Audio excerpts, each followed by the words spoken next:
Olá, boa noite. Sejam todos bem-vindos a mais uma palestra do HDI Online. O meu nome é René Chiari, eu sou fundador do ITSM na prática e trabalho há mais de 10 anos como consultor e instrutor na área de gestão de TI. Quando eu fui convidado pela HDI para participar desse evento e quando eu vi a quantidade de pessoas que iam participar, eu pensei muito sobre qual a mensagem mais importante que eu deveria passar nesses 30 minutos de palestra.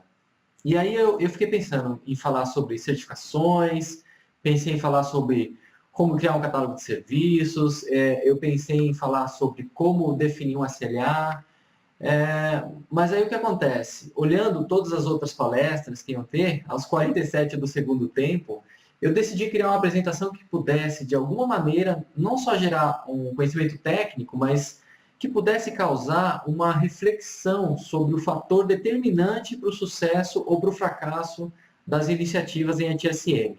E esse fator são as pessoas.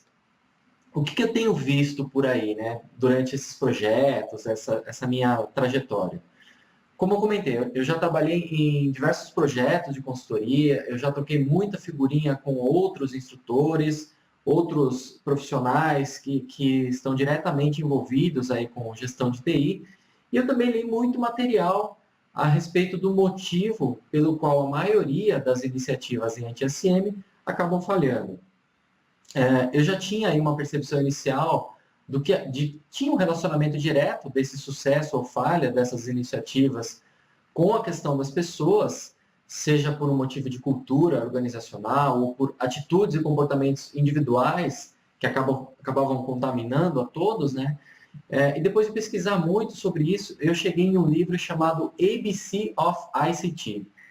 Esse livro trata especificamente sobre a atitude, o comportamento e a cultura como forças que influenciam fortemente, seja de maneira positiva ou negativa, os resultados das práticas de gestão de TI. E isso foi assim muito revelador, porque confirma, né, a existência desse livro confirma que a gente está errando miseravelmente e faz tempo, tá, na adoção de práticas de gerenciamento de serviços e que também os programas de capacitação que a gente tem hoje ainda não estão dando atenção merecida para esse tema. A gente tem que pensar no seguinte, né? Enquanto a inteligência artificial que está rolando aí não for tão evoluída, né? Não for evoluída o suficiente para substituir a gente de certas atividades, os processos ainda vão ser desenhados por pessoas, para serem seguidos por pessoas, os produtos e os serviços ainda vão ser concebidos e desenhados e entregues por pessoas e para atender necessidades de pessoas. Assim como os fornecedores, os parceiros, ainda vão continuar sendo gerenciados por pessoas, que por sua vez também, esses parceiros também são constituídos de pessoas. Então, todo projeto ou iniciativa de ATSM é essencialmente um programa de mudança, que consequentemente vai requerer ali uma cultura organizacional bem estabelecida e atitudes e comportamentos individuais que sejam condizentes com essa cultura da empresa e, digamos assim, com um pouco de bom senso também. Agora, falando um pouquinho de cultura, né? A cultura organizacional, ela trata de um conjunto de valores, de comportamentos, de políticas, crenças ou princípios, no sentido de orientar o comportamento dos colaboradores de uma organização. Essa cultura estabelece, de certa forma, a identidade da empresa, como é que as pessoas de fora vão enxergar essa empresa. Toda empresa tem uma cultura organizacional, seja ela formal ou informal, ela tem. Mas quando essa cultura é forte e bem enraizada, os resultados de programas que envolvam mudança de hábitos ou maneiras de trabalhar, eles costumam funcionar melhor. E aí eu tenho dois casos rápidos aqui para comentar com você. O primeiro deles é o caso do Spotify. O Spotify, se você não conhece, ele é um dos principais serviços de streaming de música do mundo. Se você procurar no YouTube pelas palavras Scrum e Spotify, você provavelmente vai encontrar um vídeo que explica como o Spotify teve o sucesso na abordagem, na utilização do Scrum, como metodologia para o desenvolvimento e a melhoria do serviço Spotify em si. Eu não quero tirar o mérito da metodologia, não, tá? Mas o fator crucial para esse modelo ter dado certo no Spotify é que eles tiveram o buy-in, né? O engajamento da equipe. tem muito mais a ver com a cultura da empresa do que com o modelo X ou Y que eles escolheram para trabalhar. Quer ver um outro exemplo aqui que tem também? O segundo exemplo, né? A Disney. Recentemente saiu um case da Disney no site da Axelos sobre o uso bem sucedido da arte. Pois é, né? Em tempos onde as pessoas andam questionando um pouco a relevância e a aplicabilidade da arte, vem uma Disney aí, um gigante, para provar que, de novo, a questão da cultura e das pessoas é o que faz a diferença. Todo mundo sabe que a Disney é um exemplo de sucesso quando se fala de cultura organizacional. Eu nem posso entrar em detalhes aqui por conta do nosso tempo, mas o fato é que não é uma coincidência a Disney ter aparecido aí como um caso de sucesso no uso da arte para gerenciar serviços de TI. Isso só nos direciona a entender que a cultura realmente é importante. Agora, por outro lado, a gente também tem que ver a cultura organizacional como um iceberg. A gente consegue ver a ponta, né, desse iceberg, mas tem alguns fenômenos internos, como cita o Idalberto Schiavenato, um dos grandes contribuidores aí da área de administração e RH. Esses fenômenos internos, eles são parte submersa desse iceberg, né, que a gente está chamando aqui de cultura organizacional. E aí, nesse terreno meio desconhecido, a atitude e o comportamento individual das pessoas, ele pode ter uma influência na cultura da empresa, ou então ele pode distorcer a cultura no seu estado original. O que eu quero dizer aqui é que cada pessoa tem a sua parte de responsabilidade em manter atitudes e comportamentos que sejam coerentes com a cultura da empresa. E se isso não acontecer, então essa organização ela vai fazer parte, fatalmente, das estatísticas dos que falham miseravelmente nas iniciativas e programas de melhoria. Isso é um fato, tá? Bom, diante disso, eu tenho aqui uma lista das 5 atitudes tóxicas que precisam ser eliminadas definitivamente de toda a organização de TI. Anota aí, são 5. A primeira, cinismo e sarcasmo. A segunda, passividade. Terceira, complacência. A quarta, concordar e não entregar. E a quinta, discursos vagos. Vamos dar uma olhada com mais detalhes aqui em cada uma delas.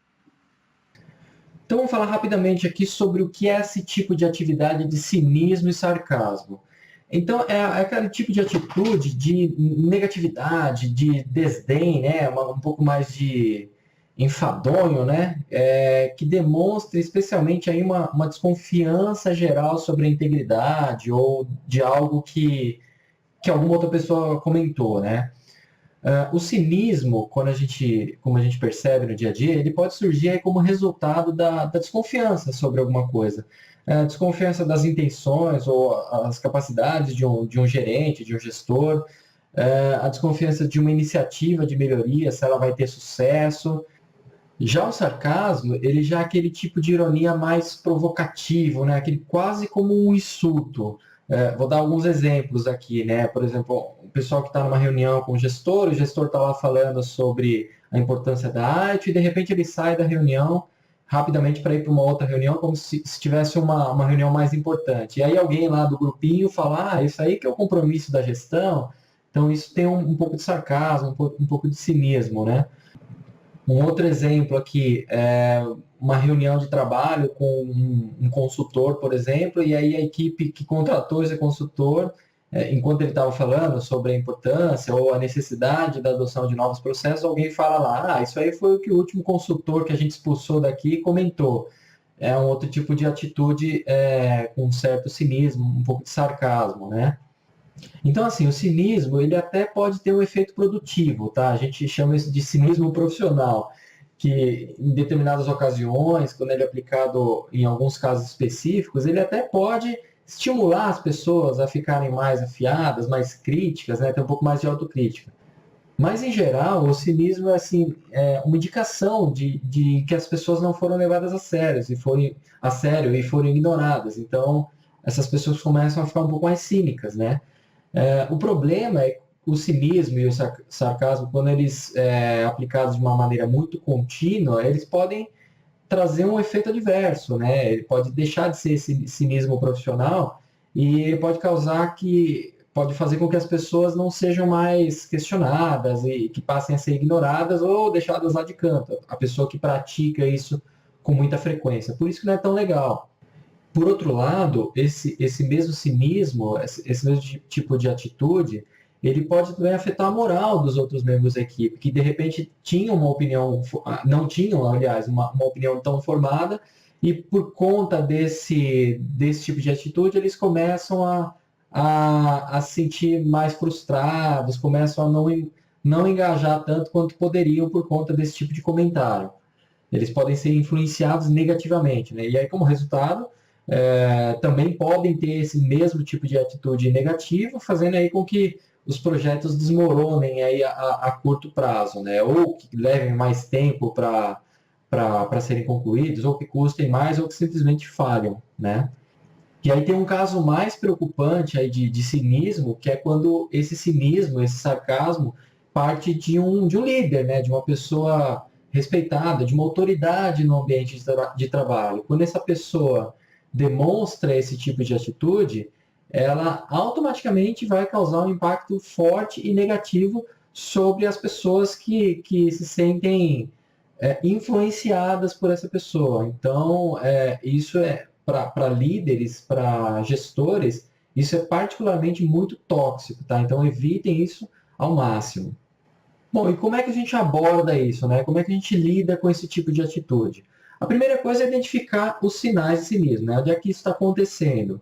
E depois começar a investigar. Por que essas pessoas, esses colaboradores estão tão frustrados, né? E com esse comportamento mais cínico, né? Mais sarcástico? O que aconteceu no passado para que elas ficassem dessa maneira?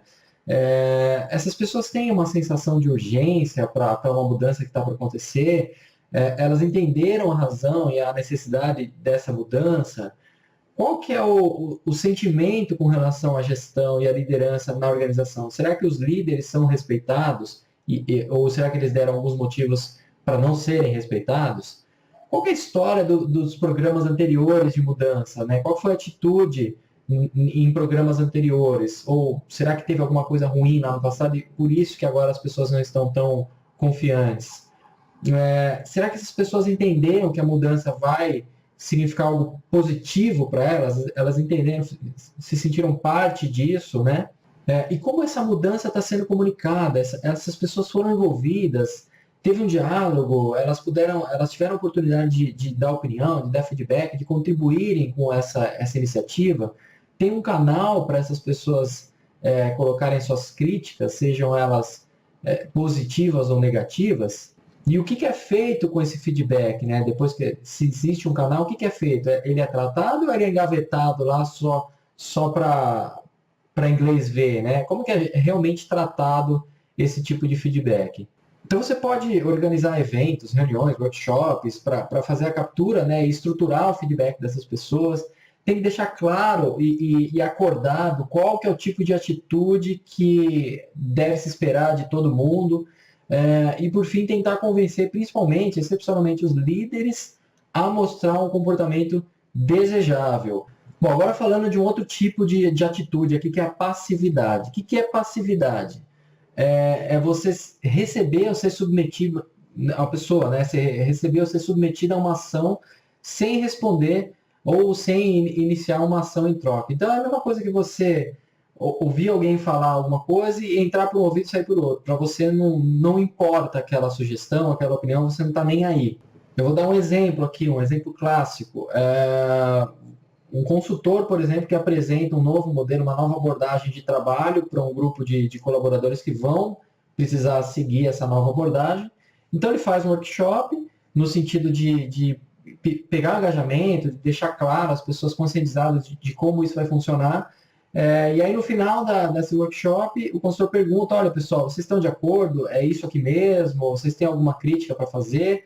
Ou é isso aí? E aí todo mundo responde. Aliás, o pessoal responde sem nem ter prestado atenção, né? O pessoal está mais preocupado em sair da reunião e resolver alguma outra questão mais do dia a dia do que efetivamente prestar atenção naquela proposta e fazer uma análise crítica daquilo e dar uma opinião a respeito. Por que esse tipo de atitude acontece, né? Pode ter vários motivos, né? Pode ser que essas pessoas não querem ser as primeiras a mostrar interesse e, por consequência, porque tem medo de ter que se envolver em alguma coisa, de ser o primeiro a ter que assumir alguns trabalhos extras, né? Ou ter que ajudar em novas maneiras de trabalhar, de pensar. Talvez por medo de falhar, por medo de entrar nessa e ser tudo em vão, ou por conta de repente, não reconhecer que existe aí uma necessidade de mudança, talvez ela não ache que isso é uma necessidade, talvez porque elas não acreditam que os procedimentos vão realmente levar a algum lugar, ou porque não querem discutir, elas até têm algumas críticas, alguma coisa para comentar, mas não querem entrar em nenhum tipo de discussão, ou simplesmente porque são haters, porque simplesmente ouviram tudo antes e em algum momento e acham que isso não vai funcionar nunca, assim, isso aqui nunca vai funcionar. Então é importante você tentar identificar quais são esses motivos para que você possa tomar uma atitude apropriada com relação a isso. Então, como você lida, né? A partir do momento que você identifica esse tipo de atitude, como é que a gente lida com essa situação, com esse tipo de atitude?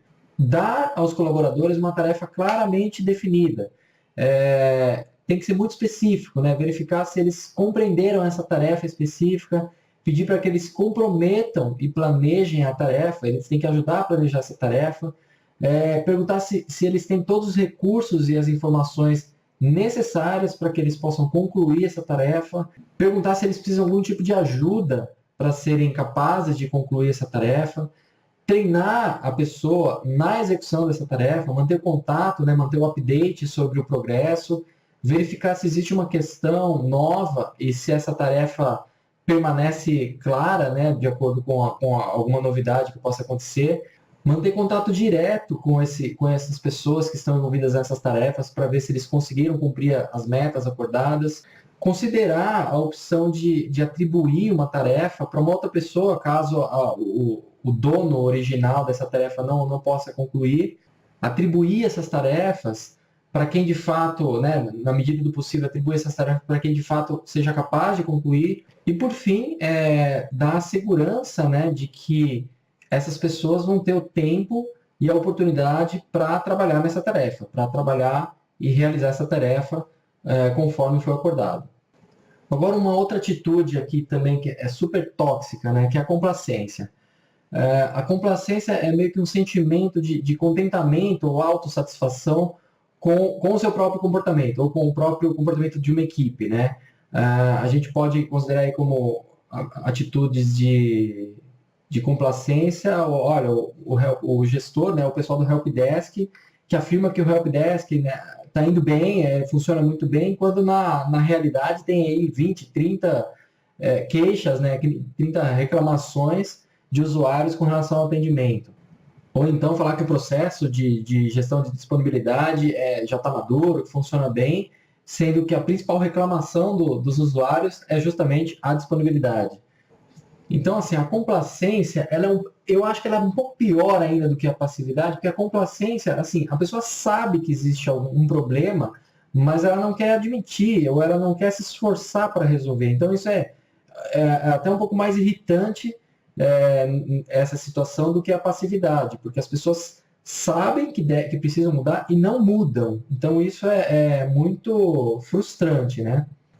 Então, como é que a gente lida com esse tipo de situação? Alguém que tenha uma evidência de fato de que alguma coisa está errada, que possa conversar diretamente com os responsáveis, na fim de apresentar essas evidências.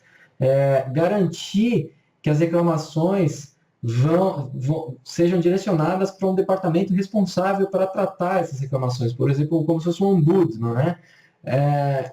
Fazer um levantamento da satisfação do cliente, mas assim, é um levantamento sério, tem que ter uma análise crítica de verdade, assim, tem que trazer a questão internamente, discutir e apresentar soluções.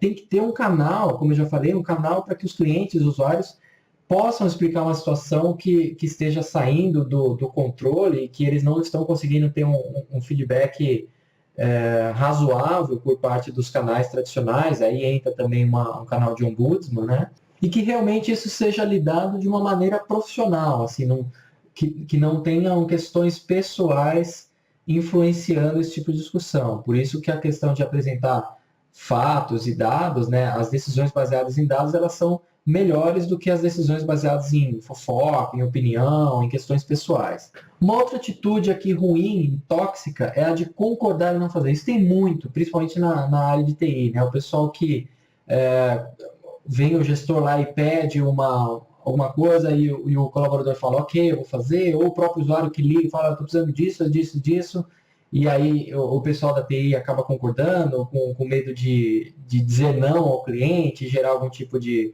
insatisfação. Então, assim, essa é uma atitude comum que a gente vai encontrar na maioria dos departamentos, que basicamente, assim, parece que as pessoas estão dispostas a cooperar, mas não é isso, é só uma aparência. Na realidade, elas não podem ou não querem ajudar ou fazer determinada tarefa. Isso com relação às iniciativas, projetos, né, principalmente projetos de consultoria, isso acontece muito. Assim. Então, você define lá um cronograma, uma rotina de atividades, ou sistemas de gestão, por exemplo, empresas que têm a ISO 20000, que tem que se comprometer com um sistema de melhoria contínua, né, o PDCA ele tem que rodar frequentemente, então essas pessoas esse tipo é um tipo de comportamento, um tipo de atitude que acontece muito. As pessoas assumem o compromisso e depois não seguem em frente, não realizam de fato.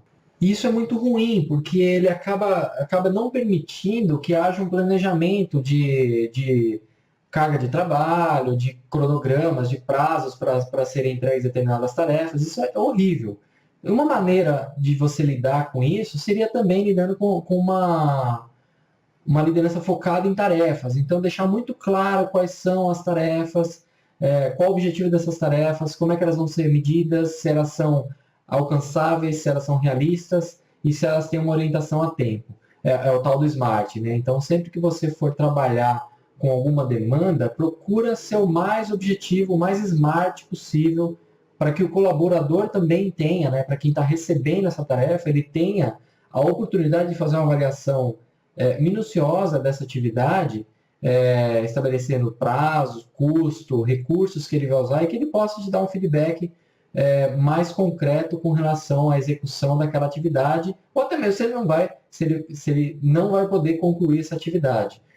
O não, ele tem que ser uma atitude aceitável dentro de uma organização. Claro que uma pessoa que rejeita qualquer tipo de trabalho e demanda é ruim também, né? Você tem que saber dosar essas coisas. Mas aceitar tudo também é complicado. A TI precisa entender que nem tudo, não é pastelaria, né? Como a gente fala, nem tudo dá para entregar no tempo que as pessoas esperam. Tudo é uma questão de priorização, tudo é uma questão de definir detalhadamente qual é a tarefa e o que está envolvido por trás dessa tarefa, custos, recursos, tempo, etc.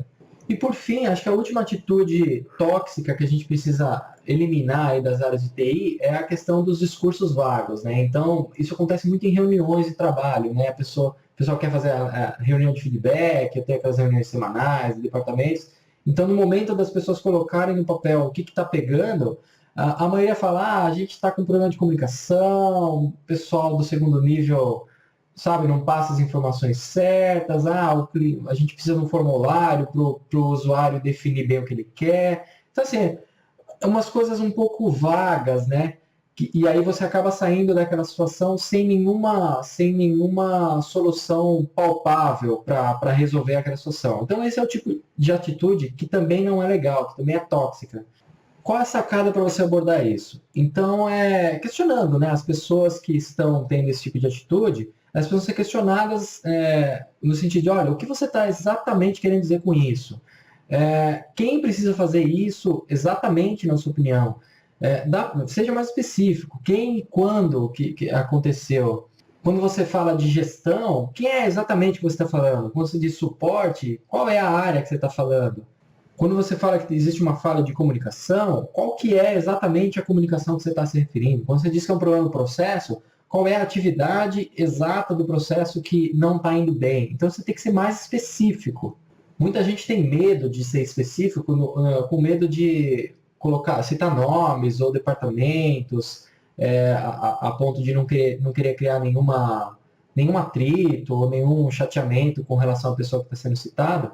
Mas assim, a gente tem que pensar que é um ambiente profissional. O que acontece dentro do ambiente corporativo é uma coisa, fora dele é outra. Então, quando existe um problema, dentro do ambiente corporativo e você souber qual é esse problema, você tem que ser o mais específico possível.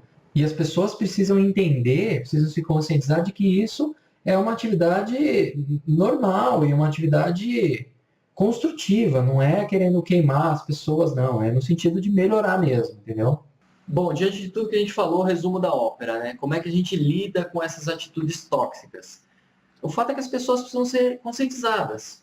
Eu tenho um caso recente, aí, uma situação que eu passei, muito simples, mas que conta um pouquinho sobre isso. Eu visitava uma empresa para fazer um trabalho de consultoria toda semana, e toda semana eu pegava o elevador, as pessoas entravam um conjunto de pessoas, um grupo de pessoas, né? Às vezes as mesmas pessoas, às vezes outras pessoas, e essas pessoas não se cumprimentavam, né? Todo mundo entrava e saía e ninguém se cumprimentava, ninguém conversava e ficava por isso mesmo. E aí teve um dia que entrou uma pessoa, logo no andar térreo, que deu bom dia para todo mundo. Falou, bom dia para todo mundo. E aí todo mundo respondeu, todo mundo se sentiu obrigado a responder. E essa pessoa, ela saiu logo no segundo andar, ela saiu do elevador e ela desejou novamente um bom dia para todo mundo. Todo mundo respondeu, mas qual o fenômeno que aconteceu nessa ocasião? Todas as pessoas que estavam ali naquele elevador, elas se sentiram meio que obrigadas, né, a causar a mesma boa impressão, a ter o mesmo tipo de comportamento educado. Então, todo mundo que passou a sair do elevador nesse momento, né, depois que essa pessoa saiu, acabava desejando bom dia para o restante das pessoas que continuavam no elevador. E isso nunca tinha acontecido. Então, uma pessoa desconhecida chegou no elevador e causou uma mudança de comportamento que depois foi seguido por os demais. O que eu quero dizer nessa história é que assim, as pessoas sabem o que é certo. Talvez elas precisem de um incentivo, de um exemplo, seja de quem for. Bom, só para encerrar aqui, eu queria dizer o seguinte, uma última mensagem, né? O conhecimento, ele abre portas e faz você realmente ser contratado, ele abre oportunidades para você participar de projetos legais, em TSM, etc. Mas a atitude é o que vai fazer você ser demitido e é o que vai fazer as iniciativas irem para o brejo.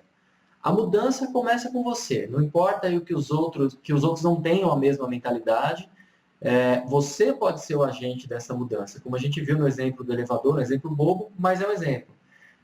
Você deve estar pensando que isso não funciona, que só você fazendo essas coisas, só você tendo as atitudes certas, não é o suficiente. Mas isso não é verdade, tá? O seu comportamento, ele pode influenciar, sim, o comportamento de outras pessoas e eu recomendo altamente que você faça isso, tá? Por quê? Não existe desvantagem em adotar esse modelo de pensamento. A consequência disso é que ou você vai ser promovido, ou você vai conquistar um outro emprego melhor, ou você vai ajudar a sua organização a conquistar os resultados esperados por conta desse comportamento. Então comece a usar a partir de amanhã, a partir de hoje, essa filosofia e depois você me conta aí como foi. Um grande abraço, sucesso e até mais. Valeu!